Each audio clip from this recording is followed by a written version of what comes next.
বুধবার সকালে স্বামী বিবেকানন্দ ময়দান থেকে কংগ্রেসের বাইক মিছিল শুরু হয়। মিছিলটি শহরে বিভিন্ন পথ পরিক্রমা করে মিছিল উপস্থিত ছিলেন বিধায়ক সুদীপ রায় বর্মন। বর্তমান সরকারের তীব্র সমালোচনা করে বলে আজকের দিনে অত্যন্ত আনন্দিত। যুবকরা দীর্ঘ 5 বছর অনেক অত্যাচার ও বাধা উপেক্ষা করে পরিবর্তনের জন্য ঘর থেকে বের হয়ে এসেছে।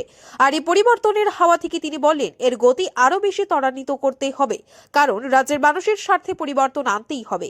এবং তিনি এক প্রকার ভাবে নিশ্চিত করে বলেন আসন্ন বিধানসভা নির্বাচনে ত্রিপুরা থেকে বিজেপি বিদায় নিচ্ছে। সমস্যা মানুষ বেরিয়ে আসার আজকে আমি খুব আনন্দিত যে যুবকরা বেরিয়ে এসে বুকে সাহস নিয়ে। অনেক বাধা অত্যাচার হয়েছে বিগত 5 বছর ধরে, টানা অত্যাচার লাঞ্ছনা রক্তক্ষয় হয়েছে, তারপরে যুবশক্তি বেরিয়ে এসছে। আমরা দারুণ খুশি। পরিবর্তনের হাওয়া বইছে রাজ্যে, এটাকে আরও বেশি করে ত্বরান্বিত করতে হবে। পরিবর্তন আনতেই হবে রাজ্যের মানুষের সাথে। কথা হয়েছে না, এটা তো আলোচনা তো সব রাজনৈতিক দলের সাথেই চলছে। আজকে তো ইলেকশন ডিক্লেয়ার হবে বিকাল 2:30 নাগাদ। নিশ্চয়ই খুব শর্টলি আপনারা জেনে যাবেন কি হতে যাচ্ছে না যাচ্ছে। উই আর কনফিডেন্ট এ রাজ্য থেকে বিজেপি চিরতরের বিদায় নিচ্ছে।